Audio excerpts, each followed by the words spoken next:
दोस्तों, आज की ये कहानी है एक छोटे से गांव की, जहां लोग सादे, भले और मासूम थे।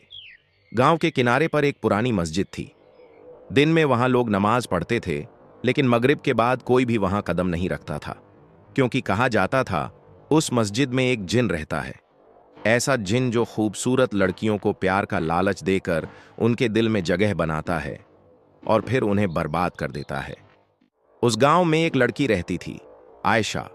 उम्र मुश्किल से 18 साल, चेहरा नूर से भरा, लेकिन दिल से बहुत अकेली। उसके अब्बा का इंतकाल हो चुका था और मां बीमार रहती थी। आयशा दिन भर काम करती और शाम को मस्जिद के पास से होकर अपने घर लौटती। एक दिन जब वो मस्जिद के पास से गुजरी, उसे ऐसा लगा जैसे कोई धीमी आवाज उसे पुकार रही हो। आयशा, रुक जाओ। वो घबराकर चारों तरफ देखने लगी, मगर वहां कोई नहीं था। उसने सोचा शायद उसका भ्रम हो और वो घर चली गई।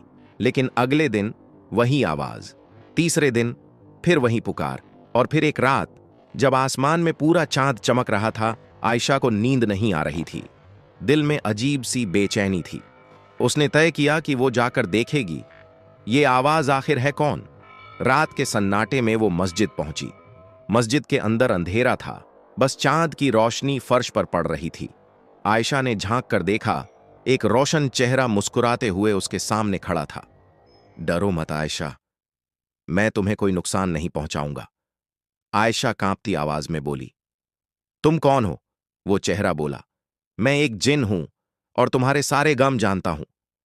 आयशा घबरा गई, मगर उस जिन की आवाज में अजीब सा सुकून था। वो हर रात वहां आने लगी। धीरे धीरे जिन ने उसे अपने जाल में फंसा लिया। उसका नाम था जराफ। उसने कहा, आयशा, मैं तुमसे मोहब्बत करता हूं। अगर तुम चाहो तो मैं तुम्हें अपनी दुनिया में ले जा सकता हूं। वहां न गम है न दर्द। आयशा बोली, लोग कहते हैं जिन बुरे होते हैं। जराफ मुस्कुराया, सब जिन बुरे नहीं होते, जैसे सब इंसान नेक नहीं होते। धीरे धीरे आयशा उसके प्यार में डूबती चली गई। वो उसकी हर बात मानने लगी। एक दिन जराफ ने कहा, अगर तुम सच में मुझसे प्यार करती हो तो मेरे लिए एक छोटी सी दुआ पढ़ो और अपने खून की एक बूंद इस जमीन पर गिरा दो। आयशा ने सोचा, ये तो बस एक दुआ है। वो राजी हो गई। रात को वो मस्जिद गई और अपनी उंगली में हल्का सा कट लगाकर एक बूंद खून की जमीन पर गिरा दी। बस जैसे ही वो बूंद गिरी, हवा तेज हो गई, मस्जिद की दीवारें कांपने लगीं, आसमान में बिजली चमकी और वो खूबसूरत चेहरा बदल गया। अब वहां जराफ नहीं था, वहां था एक काला, डरावना, भयानक जिन। वो गरजा, आयशा, अब तुम मेरी हो चुकी हो। आयशा चीख पड़ी, तुमने झूठ बोला, तुम तो नेक जिन थे ना। वो हंसा, मैं वो जिन हूं जो इंसानों को झूठे प्यार में फंसाकर उनका ईमान छीन लेता हूं। आयशा भागने लगी, मगर मस्जिद का दरवाजा बंद था। वो जमीन पर गिर पड़ी। जिन उसके चारों ओर घूमने लगा। तुमने अपना खून दिया है, अब तुम्हारी रूह मेरी है। आयशा रोने लगी, मुझे छोड़ दो, अल्लाह के लिए। जिन चिल्लाया, अब बहुत देर हो चुकी है। अचानक मस्जिद के बाहर से अजान की आवाज आई, अल्लाहू अकबर, अल्लाहू अकबर। जैसे ही ये आवाज गूंजी, जिन चीखने लगा। उसका चेहरा धुएं में बदल गया और वो गायब हो गया। आयशा बेहोश होकर जमीन पर गिर पड़ी। सुबह जब लोग मस्जिद में आए, उन्होंने आयशा को बेहोश पाया। उसके हाथों पर खून के निशान थे।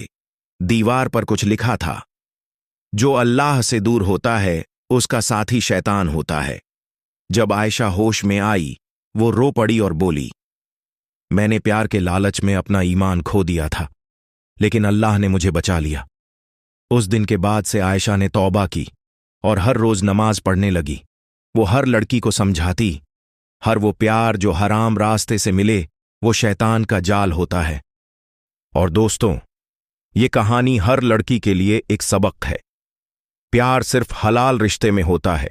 हर झूठा प्यार, हर लालच शैतान का जाल है। क्योंकि जब इंसान अल्लाह से दूर होता है तो शैतान उसके बहुत पास आ जाता है।